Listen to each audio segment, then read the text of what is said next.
ஜெய் ஸ்ரீராம். ஹரே கிருஷ்ணா. பிரார்த்தனா மந்திர அடியார்கள் அனைவருக்கும் நமஸ்காரங்கள். ஹரே கிருஷ்ணா. அடியார்களே, இன்னைக்கு நாம் அந்த திருப்பாவை முதல்ல ஆரம்பிக்கணும் நம்ம சொல்றோம் இல்லையா? எந்தவித ஆச்சாரமும் அனுஷ்டானமும் இல்லாமல் இங்கே நாம மாசுரம் சேவிச்சிருக்கோம். அப்போ ஒரு விஷயம் நம்ம பொதுவா செய்யணும்னா நமக்கு ஒரு ஆத்தென்டிகேஷன் இருக்கணும். கரெக்டா? சும்மா நாமளே ஒரு ரூல்ஸை ஃப்ரேம் பண்ணி நம்மளே ஏதோ ஒன்று செய்யலாம்ன்றதுலாம் முடியாது. இந்து தர்மத்துல நமக்கு ஒரு கோட் ஆஃப் கான்டக்ட் விதிமுறைகள், இதை நாம் கண்டிப்பாக கடைபிடிக்க வேண்டும். ஏதோ தூக்கி போட்டோம் வந்தோம் செஞ்சோன்றது மற்ற மதத்தில் இருந்தாலும் இந்து மதத்தில் மட்டும், சனாதன தர்மத்தில் மட்டும் எல்லாத்துக்குமே ஆதாரமும் இருக்கு, தெளிவும் இருக்கு, காரணங்களும் இருக்கு. இது இல்லாம எதுவுமே நாம செய்யறதில்லை. அதெல்லாம் தெரிஞ்சுக்கணும். எல்லாருமே இஷ்டத்துக்கு நம்ம ஏதோ செஞ்சோம் வந்தோம் அப்படிலாம் கிடையாது. பொதுவாக விக்கிரகங்கள் கட்டும்போது என்ன இருக்கணும்? அபிஷேகம், அர்ச்சனை, ஆராதனை இதெல்லாம் இருக்கணும். நம்ம பிரார்த்தனா மந்திரம் அதெல்லாம் செய்யறது இல்லை. அப்படின்னு அது நடக்கவில்லை என்ற அர்த்தமா? இல்லை, எல்லாமே நடந்து கொண்டுதான் இருக்கிறது. தி ஆல்டர்னேட் மெத்தட்ல ஒரு வகையில சாமி அதுக்கு வேண்டிய வேலைகள் செய்து கொண்டுதான் இருக்கிறார். இந்த வார்த்தை நம்ம இப்ப சொன்னோம் இல்லையா? சம்பிரதாயங்களை நம்ம பைபாஸ் பண்றோம் சொல்லிட்டு அதுக்கு ஒரு காரணம் இருக்க வேண்டும். மகாபாரதத்துல கிருஷ்ண பரமாத்மா வர முதல்ல ஹஸ்தினாபுரம் வரும்பொழுது எல்லாருமே துரியோதனன், துரோணாச்சாரியர், பீஷ்மர் எல்லாருமே அவங்க மாளிகையை பயங்கரமா அலங்கரிச்சு ரெடி ஆகிட்டு கிருஷ்ண பரமாத்மாவை வரவேற்கிறதுக்கு முதல் முறை வர. இந்த பிரச்சனை ஆரம்பிக்கும் போது முதல்ல ஒருத்தர் ஒருபோது நமக்கு தெரியாது அவர் என்ன பேச போறாரு, யாருக்கு சாதகமா பேச போறாரு ஒன்றும் தெரியாது, என்ன விஷயம் நடக்க போகுதுன்னு தெரியாது. ஆனா அந்த நேரம் இந்த சஞ்சலம் இவங்களுக்குள்ள இருக்கு. கௌரவர்களுக்கும் பாண்டவர்களுக்கும் பிரச்சனை போயிட்டு கிருஷ்ண பரமாத்மா வந்த பிறகு அவர் எல்லாருமே அழைக்கிறாங்க. கண்ணா, இந்த வீட்டுக்கு வாங்க, மாளிகைக்கு வாங்க, திருமலைக்கு வாங்க வாங்கன்னு சொல்லும்போது கிருஷ்ண பரமாத்மா அப்படியே எல்லாரையும் பார்த்துக்கிட்டே நேரம் அந்த ஊருக்கு ஒதுக்குப்புறமாக இந்த திருமாளிகை யாருதுன்னு கேட்கிறாங்க. சின்ன ஒரு கோயில் தான். எல்லாரும் சொல்றாங்க விதுரருடைய மாளிகை. விதுரர் யார் தெரியுமா?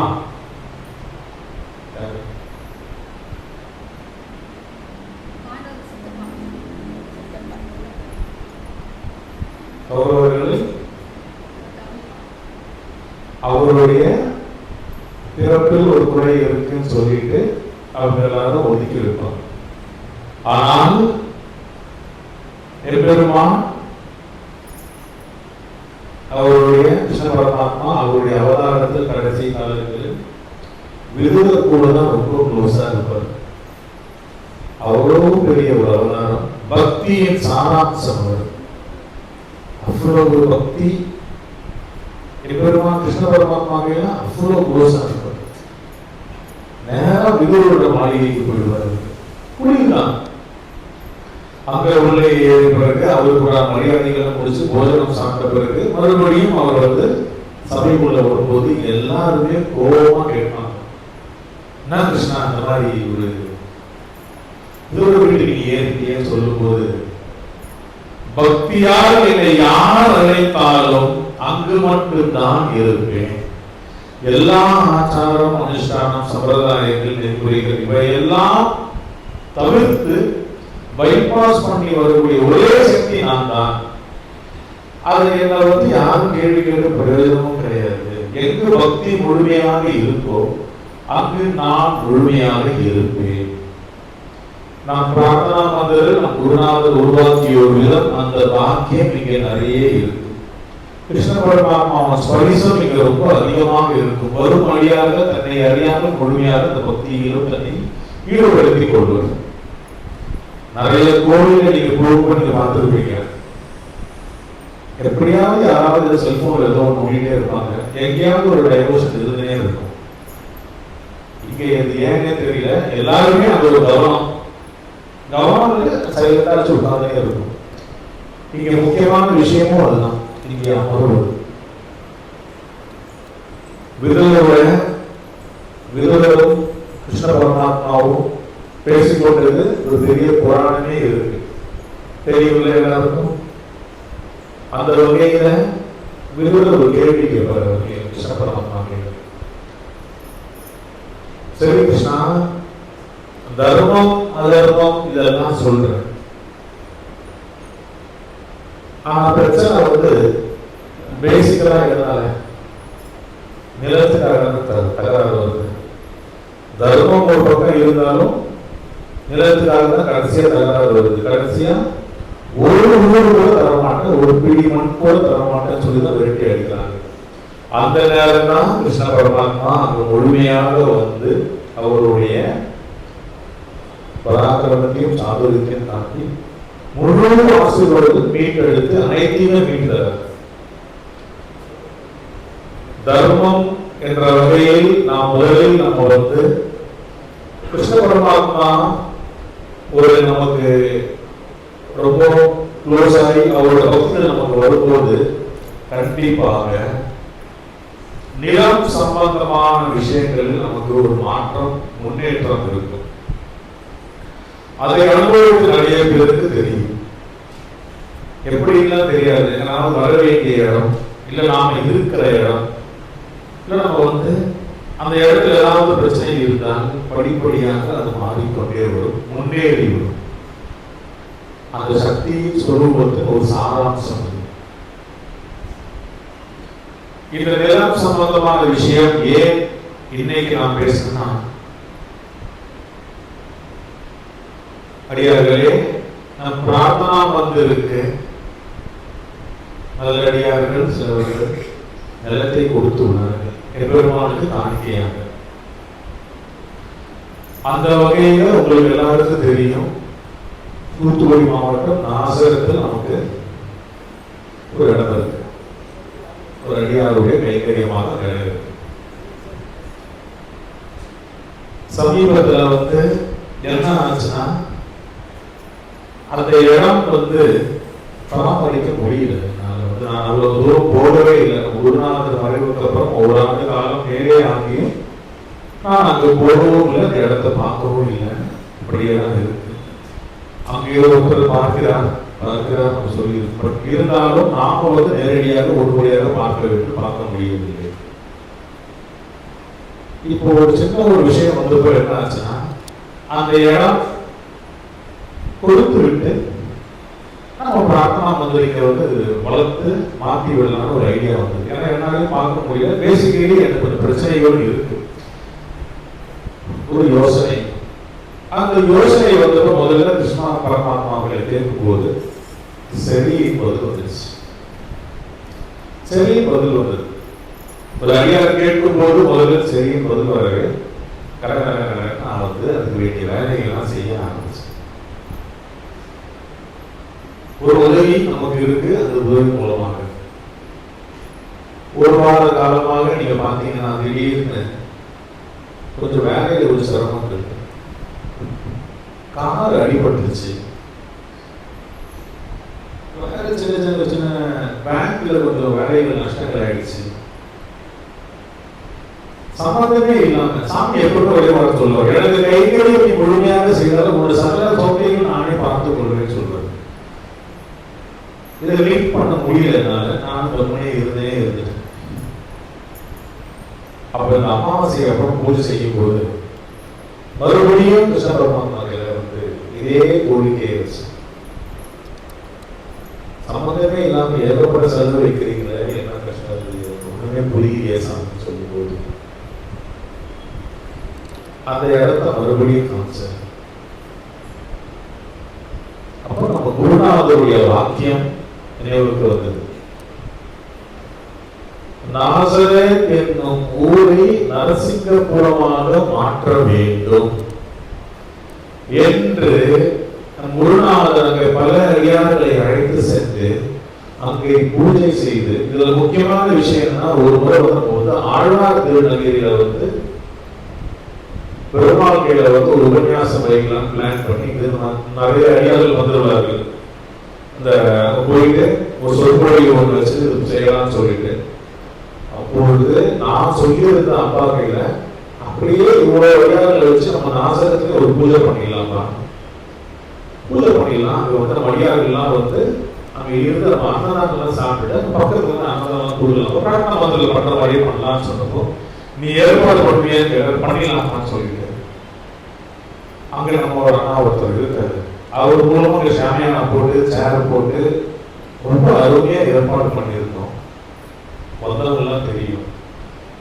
கடைசியா என்ன ஆச்சுன்னா, நம்ம ஆழ்வார் திருநகரில் போய் செய்ய வேண்டிய நோக்கம் பொழுதா செய்யணும்.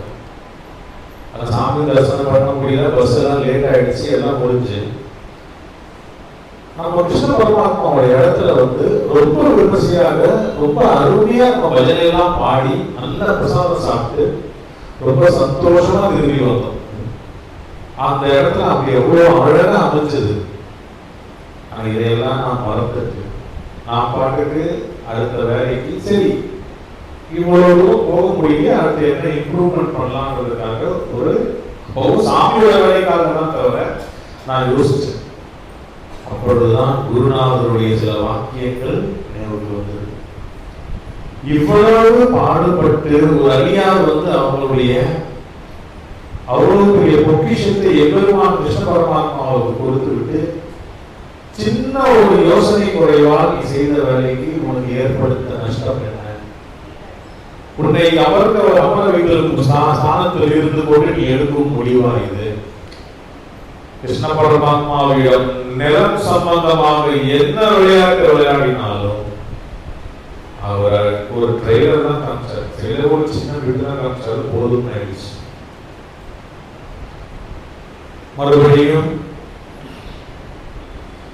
இதை ஊர்ஜிதப்படுத்துறதுக்கு காஞ்சிபுரம் போயிட்டு, காஞ்சிபுரம் போறேன்னா நம்ம போற நேரம் எல்லாமே காலையில 3 மணி கிளம்பி 4 மணிக்கு அங்கே இருப்பேன். பூஜையை முடிச்சுட்டு 5:30 6 மணிக்கு கிளம்பி 8:30 மறுபடியும் வந்துருவேன்.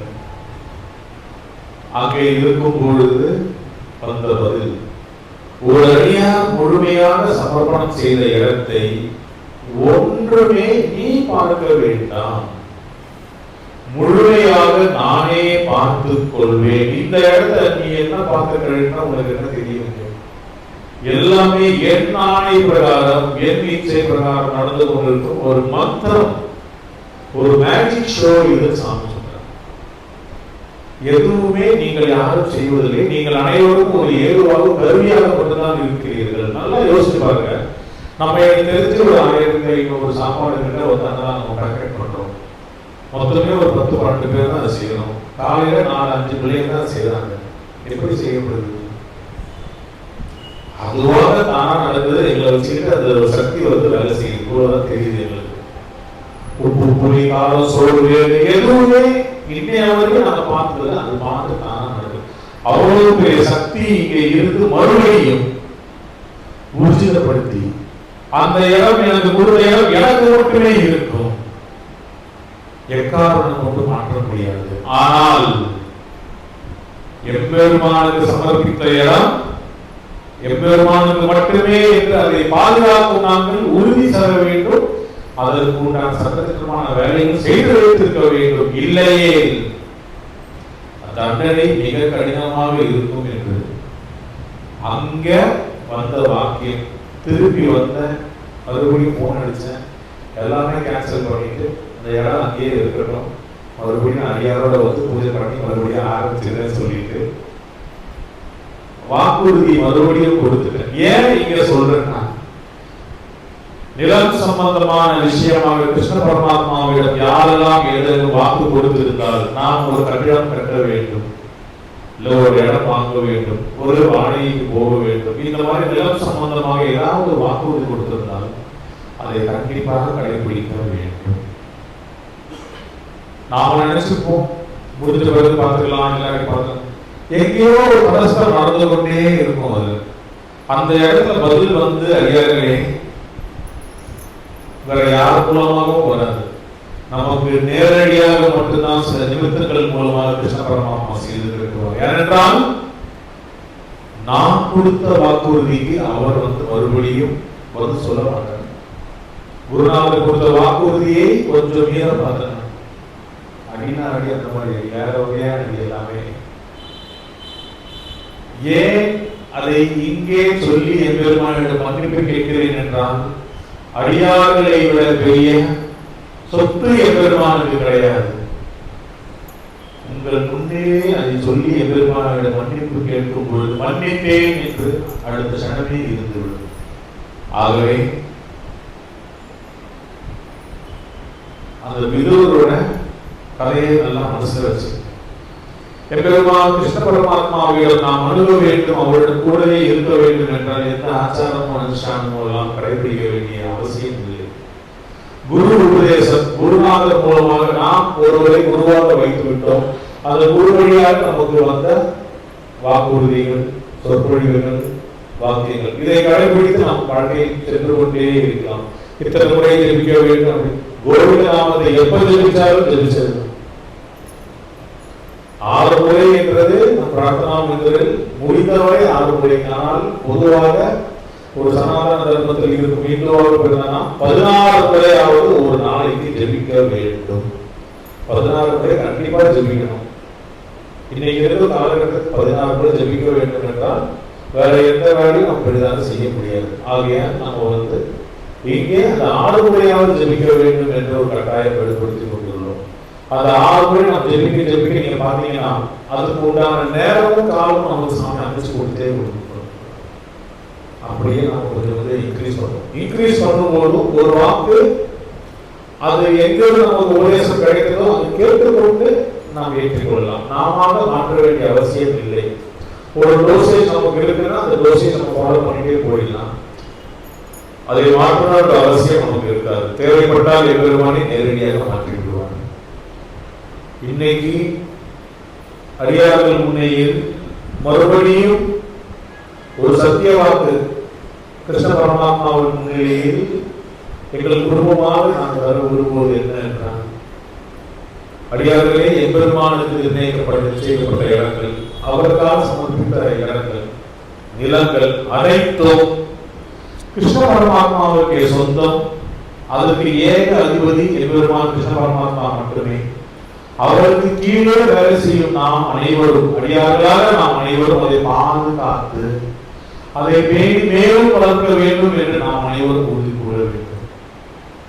பிரார்த்தனா மந்திரம் என்ற இந்த இடத்தில் முழுமையாக எம்பெருமானுக்கு சமர்ப்பித்தால் மட்டுமே அவர் இந்த இடத்தை முழுமையாக ஏற்றுக்கொண்டு அவருக்கு தேவையான சக்திகளை இறக்க வைத்துக் கொண்டிருப்பார். அப்படிதான் நடந்து கொண்டிருக்கிறது. அப்போ நாசரத்துல போய் இவ்வளவு பெரிய ஒரு பூஜை பிரார்த்தனை அடியார்கள் எல்லாமே அவ்வளவு தூரம் 700-800 கிலோமீட்டர் தாண்டி பயணித்து அங்கு போய் செய்த பூஜை போய் ஆகிவிடுமே.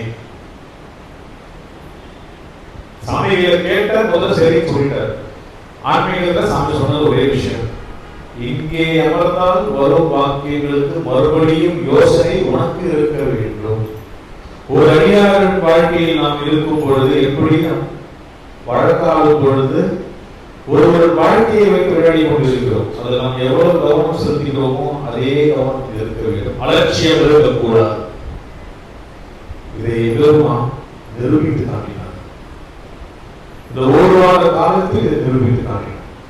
மறுபடியும் யார் என்ன நினைக்கிறாங்க நமக்கு முக்கியம் கிடையாது. ஒருத்தர் பாரத சரணடைஞ்சிட்டோம், முழுமையாக சரணாகதி தான் நம்ம இருக்கணும். இந்த கட்டுப்பாட்டில் மறுபடியும் அடியார்களுக்கு நம் குருநாதர் சொன்ன வாக்குறுதியை மறுபடியும் நாம் முடிக்கிறேன். கண்டிப்பாக நாசரேத் என்பது ஒரு கிறிஸ்துவர்களின் ரொம்ப அதிகமாக இருக்கும் இடம். மோகன் சி நாசரஸ் உங்களுக்கு எல்லாருக்கும் தெரியும். ஜீசஸ் ரிடீம்ஸ் ஒரு பெரிய ஒரு ஸ்தாபனத்தினர், அதாவது நாசரத் கிட்ட 4 மாவடி என்ற இடத்துல. அது போன்ற அந்த பல போதகர்கள் இருக்கார்கள். பாலதினகரன் அவங்களுடைய இது பக்கத்திலேயே தான் சுரண்டை என்ற ஒரு ஆலங்குளம் கிட்ட வரும். எல்லாமே அந்த ஒரு மாவட்டத்துல தான். எல்லாருமே அங்க வந்து முழுமையாக கிறிஸ்துவ மதத்திற்கு இன்னும் ஒருத்தருக்கு மாறி அந்த மதத்தை பயங்கரமாக வளர்த்தி வர இடத்துலதான் குருநாதர் வச்சிருக்காரு. சின்ன ஒரு யோசனை, எங்கடா இதெல்லாம் போய் செய்யறது நம்ம யோசிச்சோம். இல்லை, வைத்த வித்து என்றுமே வளரும். கொஞ்சம் பொறுமையாக இருக்க வேண்டும் தவிர வளரும். நாம வந்து அதுக்கு சோர்வடைய கூடாது. இந்த மாதிரி ஷார்ட்கட் தேடவும் கூடாது. இதுதான் வழியை சாமி சொல்லிட்டாரு. அந்த வழியை நாம் கடைபிடித்து கண்டிப்பாக, நிச்சயமாக, சத்தியமாக கிருஷ்ண பரமாத்மா ஆலயம் அங்கே வர வைக்க வேண்டும் என்று நாம் அனைவரும் உறுதி கூறிக்கொண்டு இன்று நாம் வைக்கும் கூட்டு பிரார்த்தனை செய்து கொண்டு வைக்கும் போது அடியார்கள் கோரிக்கைகள் ஒரு சின்ன ஒரு கோரிக்கை.